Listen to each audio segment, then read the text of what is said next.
Sakoma, kad vyrai nekalba. Dar sakoma, kad vyrai varžosi emocijų, turi būti kieti ir niekada nepalūžti.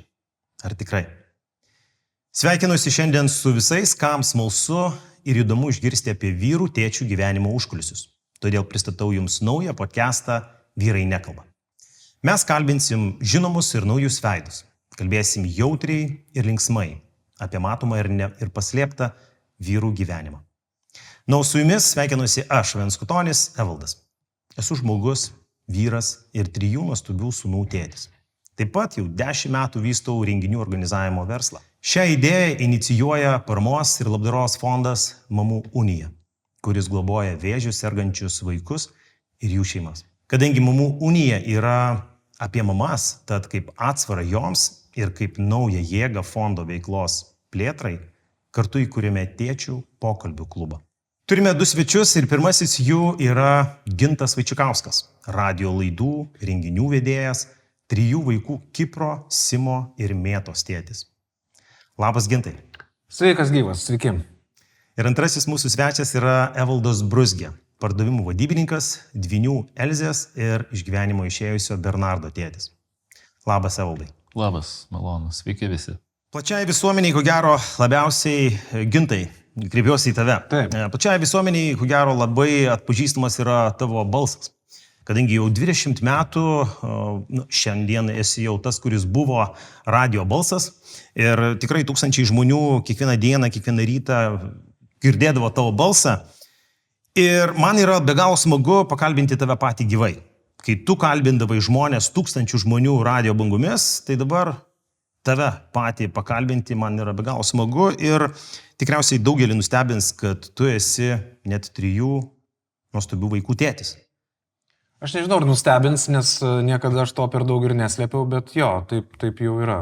Beje, kai išėjęs dabar iš radio, tvarkiau savo Instagramo aprašą, galvoju, ar buvau perkelęs ar ne, bet žodžiu dabar tikrai yra pirmoji vietoje įrašyta tai, kad aš esu 3 vaikų tėtis, nes kartais tai, kai tu su tuo gyveni, tu tai pamiršti ir to net nepriimi kaip turbūt svarbiausia savo gyvenimo fakto, nors kai dabar turi laiko atsisėsti ir viską pažiūrėti iš šono, tai turbūt šitas, aš nežinau, nemėgstu, kai žmonės apie vaikus sako taip, bet pats pasakysiu dabar taip, šitas projektas, kuris vadinasi šeima arba vaikai, tu vis tiek supranti, kad jis turbūt yra svarbiausias gyvenime. Visa kita gali, žinot, pasikeisti, atsirast, nauji dalykai, kažkokie seni dalykai nuvažiuoja, o čia jau yra vis tiek toks, kur tau visada bus. Gintai, žiūrėk, kadangi pas tave buvo gyvenime toks tarpas, kai tu daug metų dirbai toj pačioj vietoje, ar ne? Ir pas tave ganėtinai buvo darbo laikas toks, kitoks, ne nuo 8 iki 5, vis tiek jisai keisdavosi kažkiek. Ir buvo vienokia rutina, analogiškai, kuri santykiauja, turi koreliaciją su vaikais, su šeima. Ir dabar, kadangi tu nebesi jau tos sistemos dalis, tu esi laisvas agentas, kaip pas tave pasikeitė rutina, kokia kasdienybė dabar auginant vaikus buvo tada ir dabar? Matai, aš dar negaliu labai taip daug papasakot, nes ta rutina yra pakankamai neseniai pasikeitusi.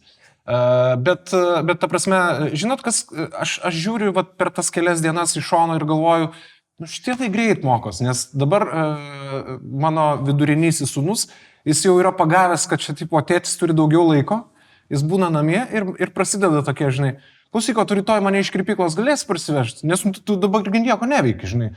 Galėsi, žinai. Tai aš tiesioginė to žodžio prasme pastaruoju metu, pastarąsias 2-3 savaitės tiesiog ženkliai daugiau laiko praleidžiu su vaikais. Nepaisant to, kad tas laikas galbūt yra automobilyje didžiąją laiko dalimi, nes reikia kažkur nuvežti, parvežti. Ir vakar buvo labai šalta, tai vakar praktiškai neišlipau iš automobilio ir supratau, kaip gyvena tie žmonės, kurie iš to uždirba pinigus, nes aš tiesiog visą dieną visur vežiau vaikus, nes buvo gaila, kad mažučiukai sušals, žinai. Bet jiegi nesušals, nes mes savo laikais dar netiek vaikščiodom ir dar netiek kilometrų. O, žinai, sakoma, kad namuose 4 namų kampus laiko kas? Žmona? Mamos. Moterys dažniausiai, nes vyrai dažniausiai kur būna versluose, veiklose, užsijėmė, stato karjeras ir panašiai. Tai ilgą darbo laiką pas tave buvo, vėlgi, kaip ir minėjau, ar ne, tas toks darbo laikas, nestandartinis ganėtinai. Ir tuo metu buvo tas laikas, kai tu turėjai pristaikyti prie šeimos gyvenimo, arba atvirkščiai šeima turėjo pristaikyti prie tavo gyvenimo ritmo, prie tavo darbo ritmo. Ir, žinai, reikėdavogi suvežioti vaikus ir į mokyklas, į darželius, į būrelius, galų gale pasimti namo. Dabar pas tavai yra lengviau tą padaryti. Kaip buvo anksčiau? Kaip tu prisidėdavai anksčiau? Aš galvoju, kad aš kuo toliau gyvenu ir kuo daugiau tos gyvenimiškos patirties įgaunu, aš kažkaip suprantu, kad viskas gyvenime nesinori taip sakyti, kad yra nulemta arba užprogramuota arba sudėliota, bet mano gyvenime kažkaip taip tos kortos krenta. Nes, pavyzdžiui, kai mūsų su žmona vaikai visi yra praktiškai pametinukai. Tai kai jie buvo maži ir kai jie viens po kito keliavo į šitą pasaulį, tai tuo metu aš dirbau radijoje, bet mano pareigos buvo vien tik laidų vedėjas. Ir tai reiškia, kad aš dirbdavau 4 valandas per dieną. Ir visi mano savaitgaliai buvo praleidžiami renginiuose. Tai, sakykime, su vaikų vežiojimu arba su pagalba žmonai, kad jinai galėtų truputėlį pailsėti, pamiegoti ir taip toliau, tai buvo pakankamai dėkinga, nes aš turėjau visai nemažai laiko. Savaitgaliais tėtis neegzistavo, nes jo nėra, nes jis ten grįžta naktį, iki pietų miega, į dušą, į mašiną vėl išvažiuoja į renginį. Sekmanį jo kaip ir nėra, jis fiziškai yra, bet jis yra toks, atsistatinėja, žinai. Tai va, ir mano vaikai jau kai praaugo, šiaip ganėtinai nemažai praaugo, tada aš išbandžiau pastaruosius 6 metus save tokiame amplua, kai tu esi darbe nuo ryto iki vakaro. Tai aš iš tikrųjų tuo metu likau tik tas tėtis, kuris ten ryte paveža ir vakare pasiima. Bet jeigu dienos metu kažkiek klausimai, tai paprastai aš juose nedalyvaudavau. Bet matai, yra vaikų auklėjimas, tai žinai, tiek kiek tu pabūni, aš suprantu iš savo, žinai, gyvenimo. Tu ne visada būni, bet tais momentais, kai tu būni, tai yra vaikų auklėjimas, teisingai. Tai yra kitas dalykas, tas buities visi klausimai namų. Trečias dalykas, tas emocinis šeimos fonas ir jo palaikymas. Tai vis tiek tu atrasdavai bent jau tom prakarpom. Taip, aišku, kad taip, jo lab, kad aš ne kokias raketas, žinai, stačiau, kur ten negali atsitraukti ir ten, ta prasme, aš nepadariau milijoninių verslų, nes turbūt čia dabar žmonės gyvenime pasiekia dar daugiau klauso, galvoja, Jesus Christ, ką tu veiki, žmogu. Ne, tai viskas natūralu, aišku, kad tu važiuoji į mokyklą, tu su vaikais bendrauji, tu grįžti, tu pabendrauji. Mes vis tiek, mūsų tokia šeima, mes nesam šeima, kuri, pavyzdžiui, aš kartais to pavydžiu, bet mes kažkaip nemokam taip žaisti šeimos, mums neišeina, nes mano žmona yra šiaip racionalus žmogus ir jeigu neina flow, tai mes vadinam, kad to nereikia. Tai, pavyzdžiui, mes neturim tokių tradicijų, kad ten tipo ketvirtadieniais žaidžiam stalo žaidimus, šeštadieniais būtinai pusę dienos parke, po to kavinutėj, sekmadienį tas ar ne. Ne, mes turim 2 tradicijas, aš sakyčiau. Viena tradicija yra vakarienė kartu. Labai gerai. Tai tiesiog mums taip išeina, kad mes vienu metu susirenkam ir mes turim vakarienę kartu, kuri labai dažnai tampa chaosu ir aš galvoju, norėčiau valgyti atskirai, nes, tarsi, žinai, ten tie vaikai jie tarpusai, o tai kodėl tau pasakė, o tau nepasakė, tau davė, tau ne, tai, žinai, tai nėra tokia ideali vakarienė, kur mes susėdam ir taip. Kaip filmuose, ar ne? Vaikučiai, papasakokit, kokia buvo jūsų diena. Ne, pas mus yra chaosas, ten kažkas dedas, nesideda, dar prisidėjo šuo, dabar to šuns mes stengiamės, kad jo nemaitintų, dukra kiša po stalu, tada ta šuoloja, ten toks pakankamai bardakas, bet jis yra savas ir viskas yra gerai. Penktadieniais yra šventai, kad niekam nereikėtų po savaitės užsiminėti jokiais dalykais, pas mus yra pica. Tai kiekvieną penktadienį tradicija. Kiekvieną penktadienį šventai, ta prasme, vaikai laukia. Nesvarbu, kas bebūtų, bet tai yra pica, ten aš gaunu, žinai, kaip šitas maisto pavežėjas užsakymą, kam ką su kuo parvežam, tada mes valgom tą pizzą ir paprastai, kol buvo vaikai mažesni, bernai mažesni, mes valgydami pizzą pradėdavom žiūrėti penktadienio filmuką vaikams. Jis baigdavosi ir tada visi lov. Dabar jau bernai yra didesni, jie skuba tą pizzą suvalgyti, nes jiems reikia, žinai, ten gaming Fortnite, daryti reikalus, dalykus ir ta prasme, davai, greit, pakalbam, suvalgom ir mes važiuojam, žinai. Dabar yra šiaip mano gyvenime labai keistas etapas, nes mano vyresniam sūnui gegužė bus 14, viduriniajam yra... Kiek yra vaikų, manau? Tarkim, 12. Tiek daug vaikų turi, kad pamiršai, kiek vidurinių. Tai aš truputėlį čia susimėčiau, tai 12, jo.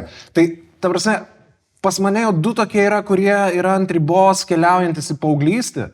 Ir čia jau atsiranda visai kiti dalykai, žinai. Absoliučiai. Ir aš, pavyzdžiui, dabar sėdžiu realiai kartais namuose ir aš taip, žinai, man tai būna kur nors prisisek diržą, pasim popkornų ir, tipo, žiūrėt, kas čia dabar bus, žinai. Nes kai jie yra mažiukai, tu kažkaip su jais dylini. Nu, tipo, ten pažaidži, žinai, pakonstruoji, blogiausiu atveju jo perneši arba ten kažkur.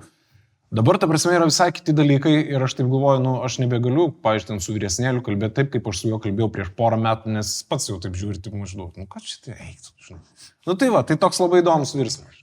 To žirklės labai pat supranti, tu pasakoji ir aš tarsi tu pasakotum mano istoriją, žinai, tie visi momentai, tie visi Žinai, detalės aš tau pasakysiu, yra čia- labai tas pats. Čia aš manau, kad tai yra, žinai, supranti kaip yra, mes gyvenam tokiam pasaulyje, kur tu kartais gali labai labai stipriai pasiklyst dėl to, kad mes visi mėgstam gyventi svetimų žmonių gyvenimus, turėdami Facebooką, Instagramą, nežinau, ten TikToką, kitas platformas, blogus, YouTube kanalus galų gale. Ir ta prasme, ir tu žinai kaip būna, nu, pavyzdžiui, man visada prieš Kalėdas. Aš labai visų atsiprašau, tikrai nuoširdžiai atsiprašau, nes aš tikrai žinau, kad daug žmonių yra, kam tai patinka, bet už kiekvienos kalėdinės nuotraukos, kur sėdi bičas su per mažu golfu arba kalėdiniu briedžiu ant megztinio ir tos tokios šypsenos išspaustos, kai tu žinai, kaip vyko ta fotosesija, tu galvoji, nu, bet už jūsų gyrgi ten slepiasi ir neplauti indai turbūt namie dabar ir visi kiti dalykai. Bet tą turi labai aiškiai suvokti. Nes jeigu nesuvoki, tu pradedi save graužti, kad tu esi blogas tėvas, kad tu netrodai taip gražiai, kaip tas bičias dabar to nuotraukų. Aš galiu galų galiai iš viso neturiu tokių nuotraukų su savo šeima. Nes mums tai atrodo, kad mums nereikia, žinai. Mes turim vieną nuotrauką visada per Kalėdas. Mes važiuojam pas mano mamą arba ten šeima suvažiuoja pas mus. Ir mūsų ta nuotrauka, jinai nėra ne vienais metais pilna, dėl to, kad mes turim tokią tradiciją, kad kol reikia pasidaryti tą nuotrauką, kažkurį šeimos narį jau ištinka nervų krizė ir jis nebesudalyvauja toj fotkiai. Nors yra fiziškai Nors toj vietoj. fiziškai kažkur yra, žinai, tai šiemet mes į tą nuotrauką jau tiesiog, kadangi su žmona žinom, kad tai bus, mes pramokom kaip įkirpt vaiką, kuriam dar buvo gera nuotaika su to kalėdiniu megztiniu. Tai turim tokią dirbtinę šeimos kalėdinę nuotrauką. Tai čia realiai, tarsi, Realiai, į Photoshopinį? Jo, įkirpom, nes... Bet mes taip įkirpom specialiai prastai, kad gera tai mintis. matytųsi ir kad būtų kaip bairis, bet, nu, tai yra mūsų šeimos tradicija, žinai. Ir kai tu sakai, va, tu pasakoji mano gyvenimą, link ko aš lenkiau. Link to, kad, pavyzdžiui, tik pasidalink Instagrame kažkuo, kas nėra nudailinta, ne? Kas ten nėra nugražinta, tik parodyk truputėlį kampuką realybės. Aš, pavyzdžiui, iš karto sulaukiu labai daug žinučių iš mamų ir iš tėčių, kad tai ir pas jūs tas pats vyksta, žinai, tai ir pas jūs tas. Ir tu supranti, kad visur vyksta tas pats, tik mes kartais tą patį dalyką paliekam namuose, neparodom, arba parodom ne taip, kaip yra. Filtriukai uždėti. Nu, filtriuką jo, tu uždedi ir Instagramą čia žiūrėkit, tokį. Jo, viskas jo, gražiai žiūrėkit, čia važiuoja. viskas Tikriausiai faina, čia visi, viskas gal super. trumpas toks klausimas Evaldai. Tavo situacija yra kitokia. Tavo situacija yra kitokia, mes gal su Gintu esame iš tokios truputėlį gausesnės šeimos, ar ne? Kiek pas tave, Gintai, šeimoje asmenų, įskaitant šunį? Įskaitant šunį 6. 6. Pas mane namuose irgi 6 asmenys yra. Tavo namuose prieš kelis metus buvo šiek tiek daugiau asmenų, negu yra šiandien, ar ne? Nu, jeigu jau augintinius skaičiuojam, tai pas mane tada 5 dabar. 5. Gausi šeima, Nu, gausi dar- šeima. jo. Ir tuo pačiu aš suprantu, kad tavo istorija yra šiek tiek kitokia. Buvo laikas, kai džiaugiatės visi kartu ir atėjo į šeimos tą gyvenimą tokia keista, fatališka krizė, kurios metu vienas iš tavo dvynių, tai mergaitė Elzė ir berniukas Bernardas susirgo. Taip, Tai buvo pirmas momentas, pirmas signalas, pirmas red flagas. Ir antras etapas, kai to savo sūnaus antrojo tu netekai kartu su savo šeima. Pasidalink savo istoriją. Nu, istorija tai tokia, kaip ir turbūt visų, kas susijęs su onkologija, ta pati istorija. Viskas ėjo tvarkoji, viskas ėjo, kaip Gintas pasako, normaliai, gražiai, pica, žaislai, šeima, vakarienės. Ir tiesiog vieną vakarą kažkaip pastebėjom, Bernardas sunkiau vaikšto, pasimažiau kojytė funkcionuoja, būna taip, žinai, eina ir trumpint tarsi toks pradeda, nesuveikia kažkur ir toliau, ir viskas ok. Tarkim, ok, nieko tokio. Antrą kartą pasikartoja, trečią, ketvirtą, pradėjome tada ieškoti, kame ten yra ta problema ir jau po kurio laiko vaikas natūraliai pradėjo naktim pastoviai skūstis. Tuo pačiu laiku, kaip laikrodukas visą laiką, man skauda, ten kažkur nugarą rodo. Žinai, jam tada buvo kiek, jam buvo tik 2 metukai suėjo. Tai realiai net su tokio amžiaus vaiku ir komunikuoti sunku. Ir nesupranti jisai, ką jis ten sako, žinai, skauda. Ar jam ten pilvas skauda, ar jam iš tikrųjų kažką tą koją skauda, ar nugarą, ar dar kažką. Žodžiu, pradėjom stengiamės ieškoti jau atsakymų, vedėm ir privačiai, ir į valstybinės klinikas. Žodžiu, jie jau taip labai nesiplenčiant į šitą periodą, tai galų gale po 4-5 mėnesių pastangų faktiškai išsireikalavom, kad padarytų magnetą. Ir tada jau viskas žaibo greičiau, jau po magneto atsakymas iš karto su greitukė į neurochirurginį, nes faktiškai per visą stuburą buvo auglys išplitęs. Daktaras, kuris operavo, daktarė, tuo metu buvo, žodžiu, ten buvo duetas, chirurgas ir chirurgija. Žodžiu, apibendrinimas tai buvo toks, sakė, jeigu tai būtų suaugęs žmogus, tai jisai jau seniai, labai seniai jau būtų nevaikštantis iš viso. Nes, kaip jeigu stuburą paimkim, tai per visą ilgį, tai pas buvo toksai, per 2/3 stuburą viduje, toks sunkus pakankamai buvo situacija. Tai aišku, iš pradžių šokas, iš pradžių nežinai, ką daryti. Pats pirmas judesys iš daktarų, aišku, dabar mes pjausim, paskum žiūrėsim. Bet aišku, tam, kad pjautų, dar turi išsiaiškinti, kas tenai yra. Ir tada, tokioj durnoj situacijai, realiai žiauriai durnoj situacijai atsiduri, kad, ta prasme, supranti, tavo vaikui auglys, kuris auga kiekvieną dieną, jam paima biopsiją ir laukia, ir mes nesuprantam, kas vyksta, nežinai, kaip, žinau, pažįstami yra, tėvai, giminės, kiti. Būna, paėmė biopsiją, ten po 2-3 dienų jau atėjo atsakymas, kas yra galima daryti. Mes laukiam savaitę, nieko, laukiam 2, nieko, laukiam 3 savaitę, nieko, ant 3 savaitės pabaigos gavom diagnozę. Tai, žodžiu, ten iš kitos planetos, žodžiu, vėliau grįžtant į tą istoriją su gydančia daktarė, kai šnekėjom tam, kad suprastumėt, kas mano vaikui buvo, tai, žodžiu, paplitimas būtent tokios diagnozės yra, skaitykim, apytikriai 1 keisas per metus per visą Europą. Ir jūs buvote vienas iš to milijono. Ne, čia ne milijoną. Čia, ta prasme, jeigu im tokius dalykus, kaip laimėt loterijai, tą pagrindinį prizą, arba kad tave žaibas nutrenktų, ne, tai tokiem dalykam tu turi 50, 100, 200 kartų didesnė tikimybė nei tokią diagnozę gauti. Ir pas mus pasisekė, kabutėse, įmint būtent. Sakyk, ar gali būti, kad su tuo ryšium ir patys medikai yra mažiau pažengę šitos ligos konkrečiai atveju, nes jie mažiau gal ir galėjo išsiaiškinti, nes jie mažai susidūrė, mažiau žino. Čia viso pasaulio problema. Prasme, kai toks yra paplitimas, tai realiai net šitai, būtent konkrečiai šitai diagnozijai nėra apskritai protokolo. Ar nėra gydymo protokolo? Manai, kad būtų buvę, jeigu būtų buvusi ta liga labiau ištirta, visas procesas būtų greitesnis išsiaiškinimo ir galbūt netgi gydymo? Gal šiek tiek, bet, vėlgi, jo, aišku, jeigu tai lyginkim su, tarkim, krūties vėžys, ne, kuris ten bilekai paplitęs pasaulyje, tai aišku, ten yra milijonai duomenų, milijonai informacijos, kaip kur kas sudėtas aiškus protokolas, aiškus, kokie vaistai veikia, kokios kontraindikcijos. Čiagi nieko nėra. Čia kiekvienam judesiui konsiliumas vyksta ir ne Lietuvoje, ne Lietuvos mastu. Tu prasme, susijungia mūsų daktarai, susijungia su švedai, su vokiečiai, su austrai, su prancūzai, su bet kuo. Net tokiu lygmeniu. Tokiu lygiu, taip. O, sakyk, aš nesu įsigilinęs į šitą susirgymą, ar šita liga jinai yra fatališka, ar visgi yra kažkokios tai prošvaistės tos ligos gydymui, galbūt yra kažkokie gydymai tik tais? Yra, bet, žodžiu, iš principo dažniausiai Neypatingai gera prognozė. Iki šioliai, netgi Bloga praėjus prognozė, tiem vat keliam taip. metam vis tiek nėra. Taip.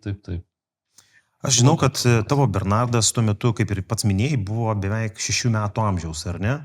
Kai mirė, taip. Tai, kai tas vaikas paliko šį pasaulį, jisai buvo, tokio ganėtinai, žinai, tarpsnio perėjimo jau šalia, tokio jau tikrai daug mąstančio žmogeliuko santykėje su tuo savo vaikystės etapu. Ir jisai, šiek tiek yra didesnis negu mano mažasis Kristupas. Bet man noriu paklausti, koks buvo tavo mažylis, koks buvo Bernardas tuo metu, kai jisai buvo 2 ir po to, kai buvo tos paskutinės. Iki 2 metų, tai jisai buvo vaikas kaip vaikas. Jie siautėjo su sese, žiūrėjo filmukus, mėgo maudytis, lakstyti po lauką. Tiesiog vaikas kaip visų mūsų vaikai. O paskui, aišku, kadangi prasidėjo gydymas ir žvėriškai sunkus buvo tas gydymas ir ilgai truko ir paskui mes turėjom 1,5 metų remisijos, paskui jam atsinaujino.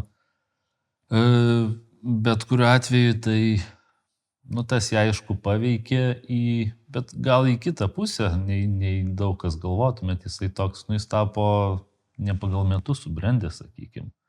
Jisai labai tapo protingas, toks išmintingas tikrai, nes mes niekada per daug neslėpiam kažko nuo jo ir apskritai mūsų vaikų auklėjimo, tas stilius su žmona, mes visą laiką sakom taip, kaip yra, jokių diminutyvų, jokių paaiškinimų, pagražinimų, perdėjimų, nie. Taip, kaip yra, viską aiškinam. Tai. Su vaikais kalbėjote. Ir su vaikais, taip, su suaugusiais, ar ne? Taip, visą laiką kaip su suaugusiais. Jeigu yra kažkoks, terminas, kurio supranti, kad 3-4 metų vaikas nesupras tiesiog pačio termino, tai kažką perteikia kitais žodžiais, bet visą laiką nebuvo jokios ten tos pagalvės pas mus, sakykime, kad juos į burbulą įkišt nuo pasaulio atskirt.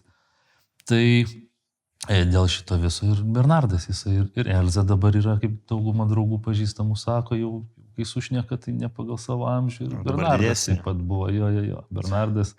Ir išmintingas, jis labai ir mylėjo gyvenimą, aišku, ir labai, jisai toksai labai džiaugiasi kiekvieną galimybę jam suteikta, nes kadangi ligoninės, jisai tokio normalaus gyvenimo nuo 2 metų amžiaus beveik neturėjo, tai jisai kiekvieną momentą, kuris buvo panašesnis į normalų gyvenimą, jisai tai jau tiesiog imdavo į save. Kaip jisai suprato savo situaciją? Ar jisai suprato, kad jisai serga tuo, kuo greičiausiai jis nebus išgydytas ir kuo tai galėtų baigtis? Jis dar tam per mažas buvo. Net nepaisant visos tos situacijos, kaip sakau, to saugeliškumo, rimtumo, jisai iki galo, aš manau, dar pakankamai. Nebuvot, ar jūs kalbėjot, kad mes Bernardukai gali būti, kad mes nebepasimatysim kažkokiu tokiu pokalbiu, ar tai galėjo būti? Ne, tokio pokalbio apskritai nebuvo, nes mes iki paskutinės sekundės kovojom, nepasidavėm ir tikėjom taip. Tai visą laiką tiesiog traktavom, kad taip per anksti. Ir, kai laikė taip išsitempė, visa šita kova beveik 4 metus truko.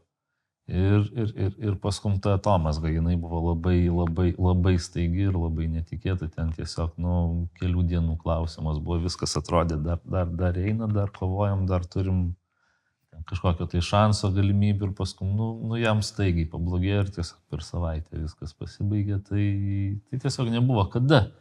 Bet apskritai šnekant, tai taip jisai turėjo supratimą, kad jisai turi krabą, mes jį vadinam krabu.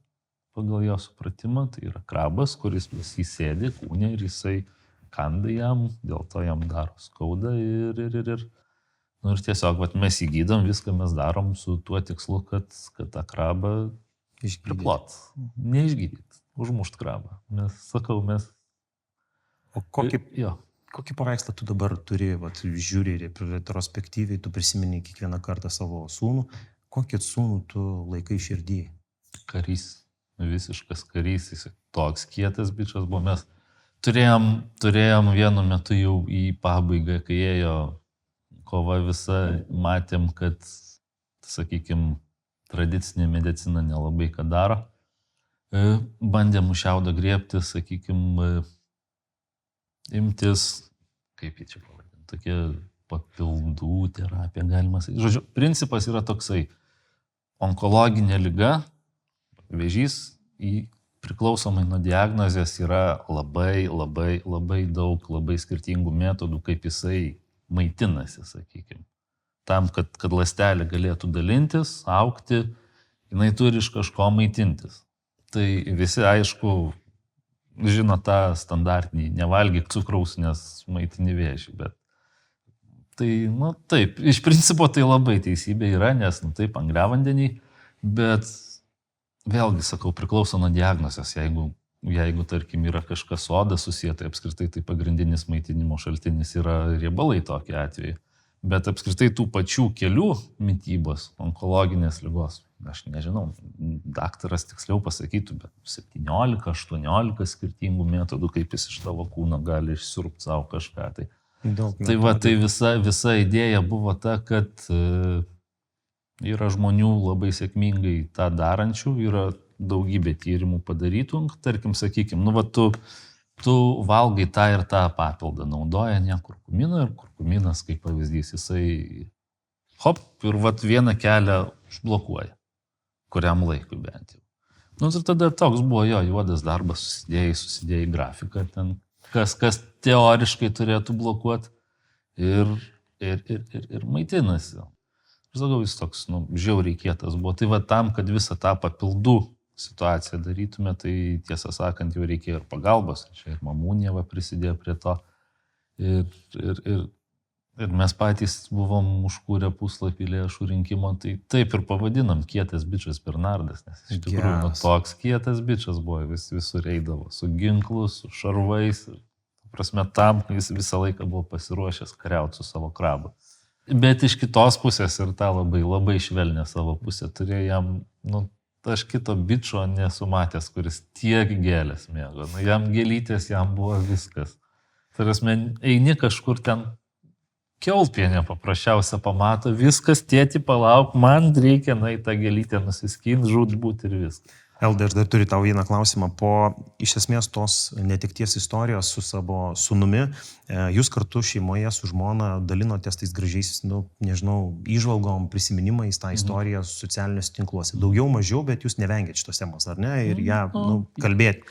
Kokią žinutę tu galėtum, kokią žinutę iškomunikuoti, kuo galėtum pasidalinti su visais kitais tėčiais, kurie su šitokia arba apskritai su bet kokia kitokia fatališka liga nėra šeimoje susidūrę. Šiaip iš tikrųjų gyvenimas toks yra labai trapus, labai netikėtas ir mes ir prieš filmavimą su Gintu aptarėm, kaip tik dabar surezonavusios tos yra dvi istorijos apie Viršuliškių daugiabutį ir tą Kaune dingusią mergaitę. Tai iš tikrųjų tai reikėtų, mano žinutė būtų tokia, kad tiesiog daugiau gilinkis į patį vaiką, ne į jo pasiekimus, ne į konkurenciją, ne aplinką. Jeigu nieko tokio, kad jisai iš tikrųjų mokykloje išsivedė iš anglų kalbos 7, o ne 9, kaip tau norėsi. Tikrai, nieko tokio. Man tai yra. Prasme, lyginant su alternatyva, kas gali būti, tai geriau tu turėk tą vaiką, kuris, jisai nebus IT gigantas, antras Elonas Muskas, nebus, ir nebus, bet jisai bus tavo vaikas, jisai gyvens, jisai bus laimingas ir, tiesiog koncentruokis į tai, kad jums būtų faina.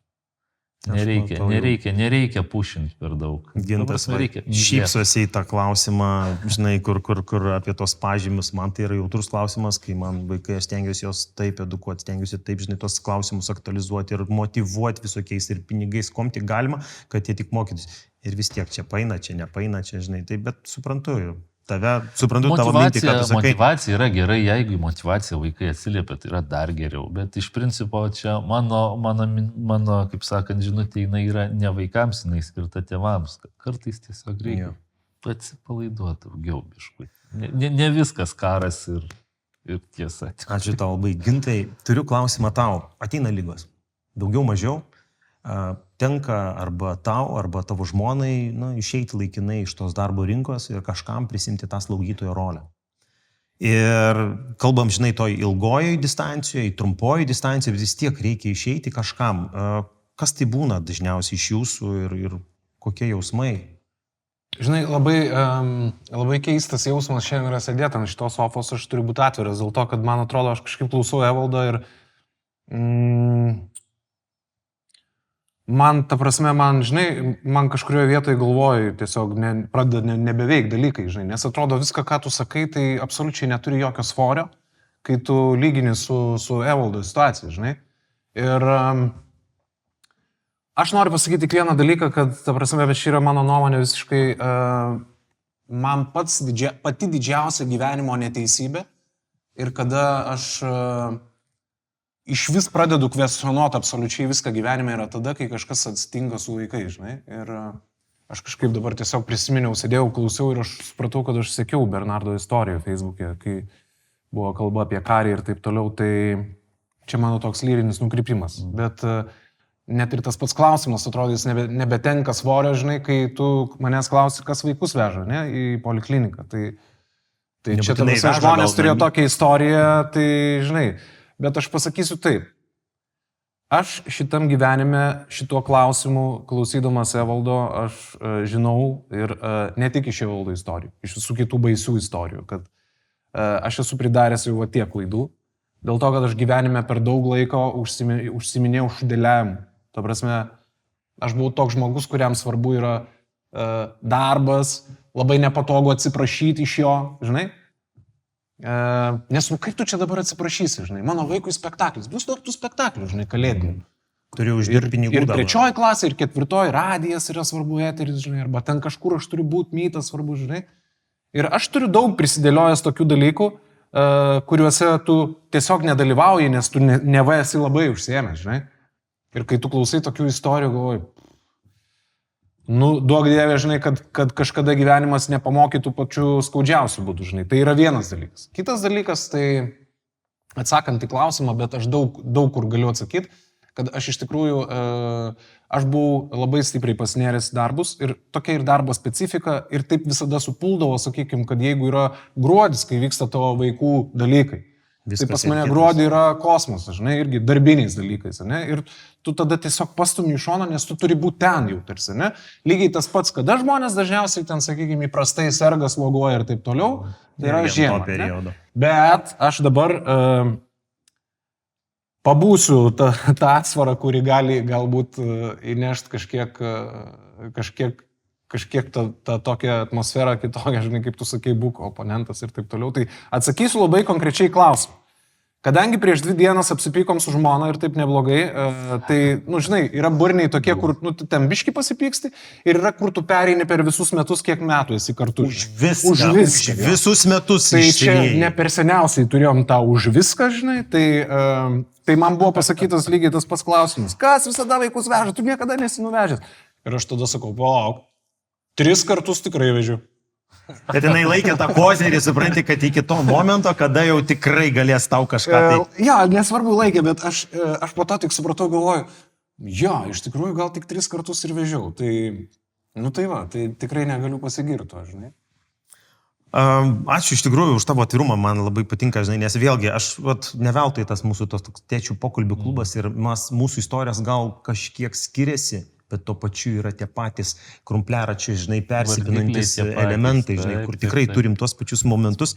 Aš dar pareplikuoju, žinai, aš sėdžiu, pavyzdžiui, klausau ir aš tiesą pasakius neįsivaizduoju ir niekada gyvenime nenorėčiau įsivaizduoti, per ką perėjo jūsų šeima, ar ne? Bet ir neįmanoma. Bet jo, ir neįmanoma įsivaizduoti, bet aš žiūriu į Evaldą ir galvoju, ta prasme, kaip jis iš vis veikia šitam gyvenime kaip toliau. Funkcionavo tuo metu. Bet turbūt tau yra uždedamas, kaip ten sakoma, toks svoris, kokį tu gali pernešti, žinai, mano ten, sakykime, situacija irgi, aš irgi labai dažnai sulaukiu, žinai, kaip būna, kai tu susitinki su žmonėm ir reikia apie kažką pakalbėti, žinai, tipo, ten, nežinau, prieš renginius ar kažkur, žinai, tai kaip, tu 3 vaikus turi, koks amžius, tai ten, žinai, 14-12, o Jezu, pametinu, kad, ir kaip jūs taip, žinai. Supranti, kai tu esi tame, tu tiesiog, ta prasme, tu neturi laiko atsisukti ir galvoti, rimtai, kaip aš čia dabar tame, žinai, arba ten tipo, koks aš fainas, arba koks nefainas.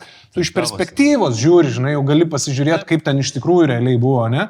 Nes turbūt ir Evaldo situacija dabar jau kiek yra praėję metų? 3,5 grubiai galima sakyti. Tai turbūt gal net dabar yra tas net kartais sunkus laikas, nes aš įsivaizduoju, tuo metu tu tiesiog neturi laiko galvot apie tai, kaip, nes tu tiesiog darai dalykus.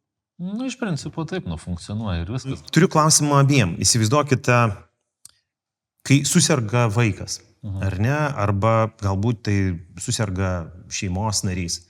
Dažnu atveju yra tai, kad mes šią žinią slepiam. Ne tik nuo pačio vaiko, jeigu tai yra mažas vaikas ar ne, bet ir nuo artimųjų kitų. Sakykit, aš tiesiog norėčiau padiskutuoti, kaip, ar būtina iš karto sakyti tam vaikui patį faktą apie tai, kas serga, ar būtina kitiems žmonėms, artimiesiems, giminaičiams, susijusiems tėtom, ten nežinau, sakyti tokius dalykus. Padiskutuokim, kaip jūs darytumėt. Aš truputėlį iš kitos situacijos esu buvęs, kitoj pusėje, dėl to, kad aš turėjau susidūrimą su onkologija, mano tėtis tokiu būdu iškeliavo ir tuo metu man gal buvo 15 ar 16, aš tiksliai ten nebeatsiku, bet aš turėjau sesę, kuriai buvo plius minus 10. Tai buvo pakankamai senokai, aš nebeprisimenu. Ir aš negaliu išsiplėsti, nes aš tame niekaip nedalyvavau, bet nežinau kodėl, bet mano šeimos rate buvo pasirinkta situacija, kad kažkaip tą sesę pasaugot, norint jai gero ir ilgą laiką niekam nieko nesakyti, žinai. Nors ten pas mus pakankamai greit viskas įvyko, bet buvo labai daug brūzdėsio iš šono, žinai. Ir aš dabar vertindamas iš suaugusio žmogaus pozicijos, aš manau, kad tai buvo neteisingas kelias. Aš pritariu irgi. Aš realiai nematau jokio privalumo nuslėpime. Taip, sakykime, vienintelė išimtis galėtų būti, kai būtent toks yra labai kritinis amžius, vaiko, tarkim, 11-12 metų, kažkiek dar galima jį kažkiek saugoti. Tai aš puikiai prisimenu vienos iš mūsų daktarų žodžius, jinai sakė, tarkim, paimkim 2 vaikus su identiška diagnoze, vienam, tarkim, 7, kitam 13, kad jisai jau gali pasigūglinti tą savo diagnozę ir pasiskaityti apie ją. Jis sakė, aišku, reikia turėti omeny, kad skirtingas organizmas skirtingai reaguoja, bet tas vaikas, kuriam 7, jis gavo tų vaistų, biškį jam bloga pabuvo, paskui atsikėlė, nubėgo, žaidžia, valgyti, bando ar ką. Tas vaikas, kuris pasiskaitė jau, jam jau stogas čiuožia, važiuoja, jau jisai viskas guli, nesikelia, nieko nenori, visiška depresija, ta prasme, užuolaidos užtrauktos. Tai tokiu atveju gal, bet ir tai labai gal. Klausimas būtų, ar nuslėpti ar ne, bet šiaip iš principo sakau, kad aš irgi tą stovyklą atstovauju labiau, kad reikia pasakyti. Nelyginant nuo amžiaus, nuo supratimo ir kitų elementų. Galų gale galima paaiškinti, taip kaip Bernardui paaiškina. Apie krabą. Krabas, jo.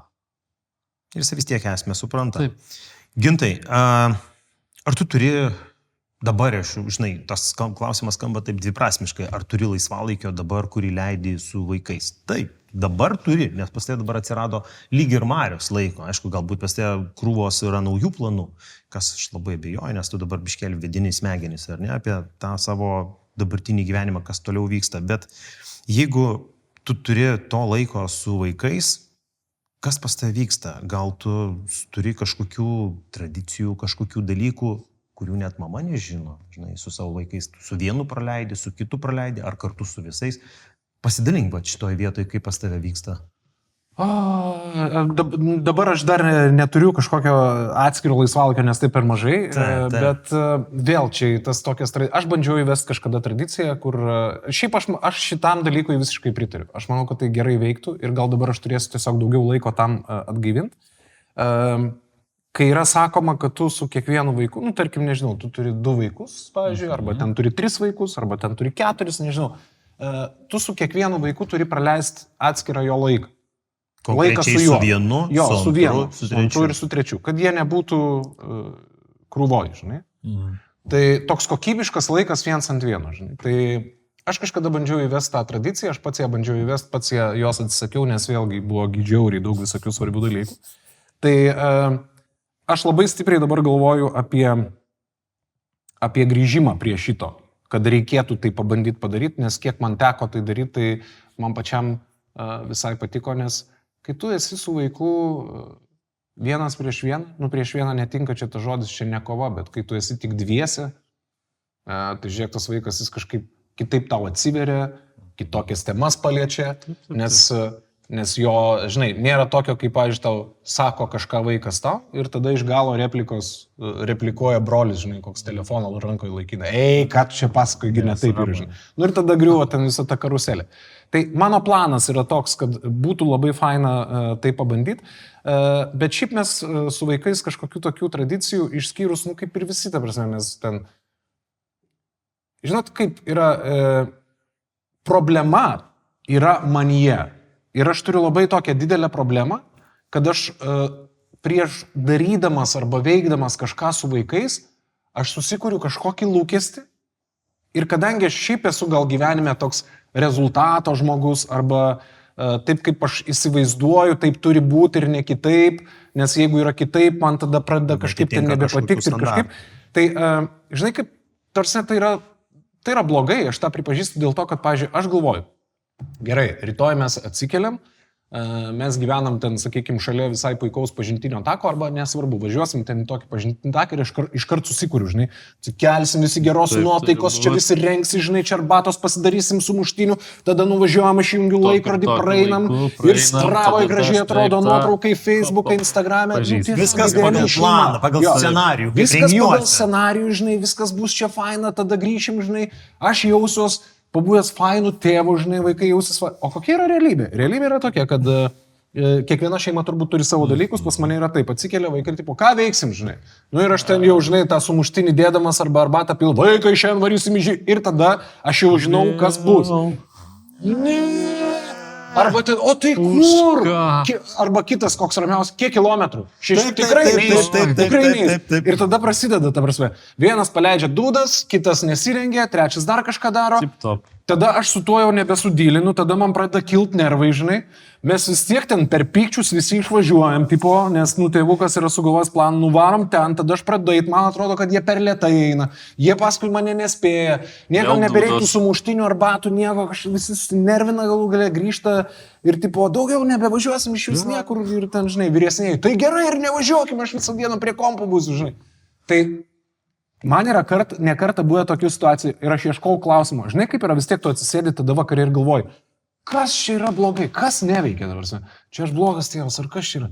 Ir tu supranti, kad jo, blogas, dėl to, kad tu susikūri lūkestį, kuris kartais galbūt net atrodo kaip filme, žinai, paimtas iš filmo arba iš kažkur, kad turi įvykti taip ir neduodi jokios galimybės improvizacijai, žinai. Čia realiai yra planas šeimai, bet čia yra tavo planas, bet šeima neturi žodžio. Kurie su tuo planu neturi nieko bendro ir jie neturi nieko bendro turėti. Ir mes dėl to esame suaugę žmonės, iš tikrųjų mes tada turim pastatyti tą suaugusio žmogaus, nuimti visus savo ego, nuimti visus savus dalykus, žinai, ten. Bet tai yra labai sunku, žinai, tai yra labai lengva, žinai, kaip yra lengva atsisėsti ant sofkutės ir jau visus praeitus dalykus, kur tu padarai klaidas arba kažkas buvo ne taip, paanalizuoti ir sakyti, nu jo, Stipru yra jau, kai tu vykstant procesui sugebi pagauti save, kad tu vėl tame procese būni ne taip, kaip reikėtų ir jau tame procese pradėta įsidalykus. Tai va čia yra siekiamybė. Tai sutik, Evaldai, nežinau, ar turi kitokį požiūrį, bet, pas tai dar mažesnis vaikas, ar ne, bet aš pasakysiu taip, jeigu tu vaiko neišsitempsi niekur, labai tikėtina, kad jisai ir praleista savaitę namuose prie kompiuterio. Kaip kada? Tai žinai, tai tu bent jau per prievartą kartais, bet tu ištempi tam, kad jis pasaulį pamatytų. Pavyzdys, aš pasidalinsiu trumpai. Įžvalga buvo dabar 2 savaitės poilsio. Iš tikrųjų, kai jau laida bus išėjusi, tai bus truputėlį laiko praėjus, bet buvo to žiemos atostogos, 2 savaitės, vaikai sėdėjo iš esmės namuose, jie džiaugiasi, aš juos suprantu ir gerbiu jų tą laiką, kad, kaip mano vyresnėlis pasakė, aš turiu pagaliau laiko tiesiog, pabūti, tiesiog patingėti. Tai kaip ir gerai, bet galvoja, gal, ne visas 14 dienų, žinai, gal nors porą dienų kažkur išėjai. Nuo motyvacijos priklauso. Tarkim, mes pakankamai neseniai persikraustėm į naujus namus ir visai netoli per mažiau nei kilometrą yra žirgynas. Elzė pas mane, arkliukas. Ir mes paleidom jį tą žirgyną ir jinai eina pareigingai ir ją veža ir nesvarbu ten ir -15, jinai apsirengia šilčiau ir jinai eina ir nėra jos problemos ją, taip sakant, įtikinti, kad jinai turėtų eiti. Ne, jinai pati nori ir jinai eina. Tai čia nuo motyvacijos lygiai taip pat vėlgi vasara. Pilna vaikų aplinkui. Čia nedaugia būtis jau kažkoksai, tai prasme, namų kvartalas, saugiau. Taip. Mašinų nėra, nu tai jinai pro duris ryte grįžta vakare, nu ir viskas. Nėra irgi problemų, kad išeitų į lauką. Bet, nes motyvacija yra teisinga. Aš tai griežtai, aš esu pasakęs savo vaikams, jie žino mano nuomonę, kad aš nesuprantu, nuo ko jūs ten pavargstate toje mokykloje ir aš aišku truputėlį juokauju ir šaržuoju, bet aš sakau, jeigu būtų mano valia, aš šiaip vaikam, kai jau nebesusitariu, aš pagrasinu, kad eisiu į politiką ir konkrečiai į švietimo ir mokslo ministeriją ir aš darysiu dėsiu visas pastangas, kad neliktų visų šitų atostogų, da prasme, ne vasarą, nes tai yra, da prasme, aš, pavyzdžiui, galvoju taip, gerai, taip likimas sudėlioja, kad, pavyzdžiui, mano ten žmona, jinai tokia labai faina, jinai aktyviai, jinai ten pasireguliuoja, kai reikia, žinai, aš dabar daugiau laisvo laiko turiu, bet aš visada galvoju taip, tarkim, paimkim modelis tas pats, vaikai yra 14, 12, 10, tėvai, nežinau, dirba tokiuose darbuose, aš žinau, kad ir šiai dienai yra tokių darbų, kur tu ten negali 5 minutėm anksčiau išeiti, nes tau neleidžia, arba tu stoji kažkur prie konvejerio ir tu negali fiziškai išeiti. Tai, pavyzdžiui, jeigu abu tėvai dirba, tikrai nuo ryto iki vakaro, ta prasme, tie vaikai per 2 savaitės, jie gali tapti, aš nenoriu vartoti to žodžio, bet kuo? Niekuo, zombiais ar kažkuo. Nes aš, pavyzdžiui, vaikams sakau kartais, kai mes visai susipyksam, nes mano pagrindinė problema yra tai, kad aš esu iš prigimties liberalų žmogus labai. Liberalas, suprask, ne? Ir kaip mano kaimynas kažkada sakė, baig žaisti šitą liberalizmą, šeimoje liberalizmo būti negali. Nes vaikai tada tau užsilipa ant galvos per 1 sekundę. Ir, ta prasme, tavo liberalizmas tampa anarchija, tai tampa chaosu, tai tampa kažkuo. Ir kuo tu ilgiau tą liberalizmą tokį visiškai laisvą laikai, tuo tu po to turi pats daugiau problemų ir tuo tu tampi dar blogesniu žmogum jų akise. Jeigu tu, žinai kaip yra, kai tu neužbrėži ribų, jos tempėsi kai guma, žinai. Ir po to, kai tu tą ribą staiga nubrėži, ta guma šauna, žinai. Ir visiems yra toks tipo, kaip taip, žinai. Tai aš, pavyzdžiui, jaučiu, kad ir šį kartą, kai buvo šitos žiemos atostogos, kurios jau praėjusios, ta prasme buvo padaryta taip, kad iš tikrųjų, žinai, kur mano žmona ten būna, davai, įdėk tas programėlės, viską čia, žinai, sakau, vaikai, tegu truputėlį atsipalaiduoja, žinai, ir tu po to matai, kad, žinai, kad tas atsipalaiduoja būna toks, žinai, kur, tipo, nebespranti, kada jie eina miegoti, žinai, ten, kada jie valgo, nevalgo, ką daro, ir tu žiūri, kad jie, žinai, pats baisiausias dalykas, kad jie tampa tokiais piktai žmonėmis, nes, žinai, visa tai, tengi yra dar daug dalykų, ten, jeigu mes čia lystumėm, čia atskiras podcastas, žinai, nebūkit liberalai. Tėvams, žinutė. Gintai labai gerai užsakei vėl. Aš žinok, man toks šiandien tokia simbiozė, žinai, tarpusėje, aš jaučiu viską, ką tu sakai, tu pasakai mano istoriją, žinok, tikrai dievaži, žinok, pasakai, kaip pas mane yra. Bet, tuo pačiu aš suprantu, kad visi esam tokie patys. Taip, aš jam daugumą iš Ginto irgi pritariu. Prasme, aš ir pats liberalas esu, lygiai taip pat šeimoje. Bet žinai, dar yra Elzė, ne? Aš, pavyzdžiui, turiu dukrą ir dukra yra kitokia nei bernai, nes bernai jie ten gali sulysti savo gėjimus, ten turi, žinai, čiatų dalykus. Mergaitės irgi tą turi, bet jinai vis tiek, ta prasme, jos pramoga bent jau yra, aš dar tiesą neišsiaiškinau, kas tai yra, jos pramoga vadinasi zoomerangas, kur tu ten kažkaip save filmuoji ir ten jis tave sugreitina, kažką ten daro. Tai tu bent jau judi, supranti, nes ten tai tik tai judesys yra kumščiai sistemas, žinai, kai nesiseka. Ne visas mergus tokios, tarkim, maniškė, jeigu aš neprakontroliuočiau, jinai būtų perfectly happy nuo ryto iki vakaro prasidėtų Roblox ir Minecraft. Tai va, sakau, liberalas yra gerai, bet karts nuo karto... Karts nuo karto reikėtų biški irgi taip. Reikėtų, mes dabar esam, žinok, baigiant šitą temą, žinau, kad Evaldas dar turi klausimų, mes dabar esam ties ta riba, kur aš galvoju, žinai, šiandien arba rytoj, kaip tik mano šeimoje turi būti paleista ta guma. Ir atsiras griežti rėmai, žinai. Taip. Tai aš pats bijau labiau nei vaikai. Nežinai, kas bus toliau. Jo, žinau, kas bus toliau. Išsidaškimas. Evaldai, ko gero vienas paskutinių klausimų ir mes einam prie pabaigos. Tavo situacija, tavo šeimos situacija, kurią ištiko, tai yra ta liga ir pati netektis kaip rezultatas. Ko tave išmokė kaip tėtį, kaip vyrą, kaip žmogų? Nieko. Matau iš veidų netokio atsakymo tikėtis, ne, bet Nėra. aš aišku galiu, aš jo ir paplėtosiu mintį, aš aišku galiu tą vidinį Paulo Coelho įjungti ir čia, žinai, papilstyti apie trapę gyvybę, apie ten, nežinau, stenkis būti geras, mylėk vaikus, Ta prasme, bet bottom line tas vadinamasis yra, kad, aš visą šitą ir anksčiau žinau, man nereikės sūnaus palaidat, kad aš tą žinočiau.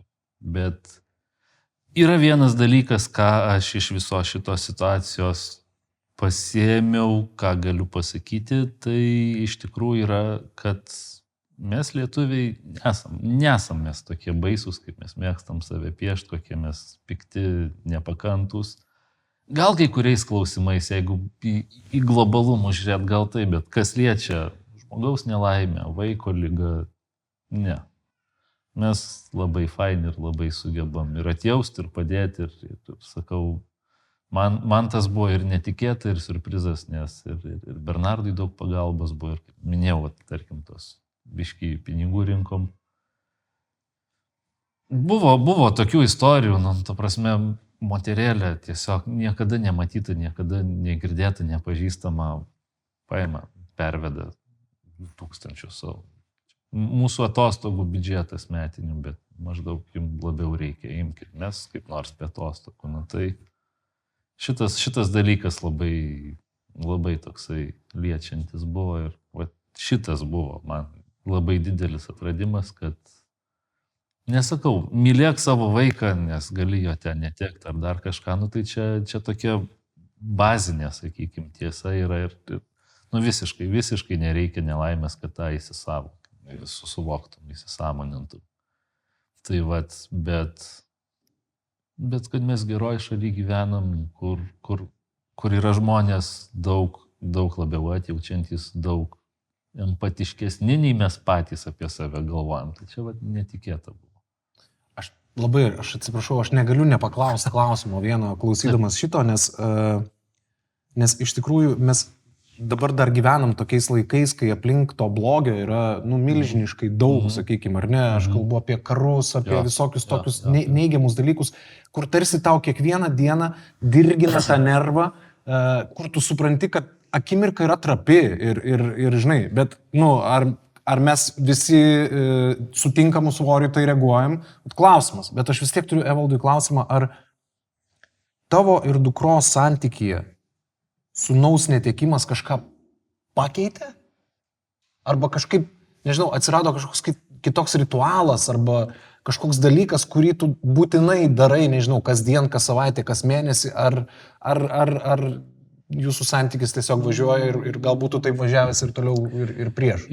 Pakeitė, bet tai iš principo tai buvo, tai buvo ganėtinai objektyvi situacija, nes kaip ir minėjau, kol Bernardą gydėm, tai labai mažai laiko Elzai buvo likę. Buvo čiutės daugumoje, nes tai mes ligoninėse, tarkim ligoninė, kaip yra ligoninė.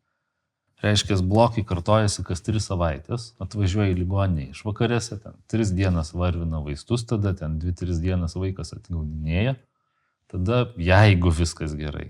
Kas nebūtinai dažnai būna, nes kartais būna, rodikliai kraujų nukrenta, tada tiesiog guli, kartais būna tokių situacijų, kad tu gauni 2-3 laisvas dienas per tas 3 savaitės iki kito bloko. Ir be abejo, imunitetas nukritęs, o pavyzdžiui, mergaitei, biškį sloga. Ir viskas, ir nebeveži jos namo, jinai toliau lieka pas senelius. Nes, ta prasme, ta mažytė sloga pas ją, jinai literaliai gali mirties nuosprendis broliai būtų užnešti ir viskas, ir šakės. Tai mes tiesiog laiko daug gavom. Daug daugiau aš jai galiu skirti laiko. Ir aišku, buvo tas toks liūdnesnis momentas iš mes ir iš vaikai liko ji ir dukra. Ačiū iš tikrųjų abiem, labai Gintai, ačiū tau už tą klausimą, tikrai labai į temą yra paklausęs, ačiū Evaldai už atsakymą ir dar galbūt vieną paskutinių klausimų.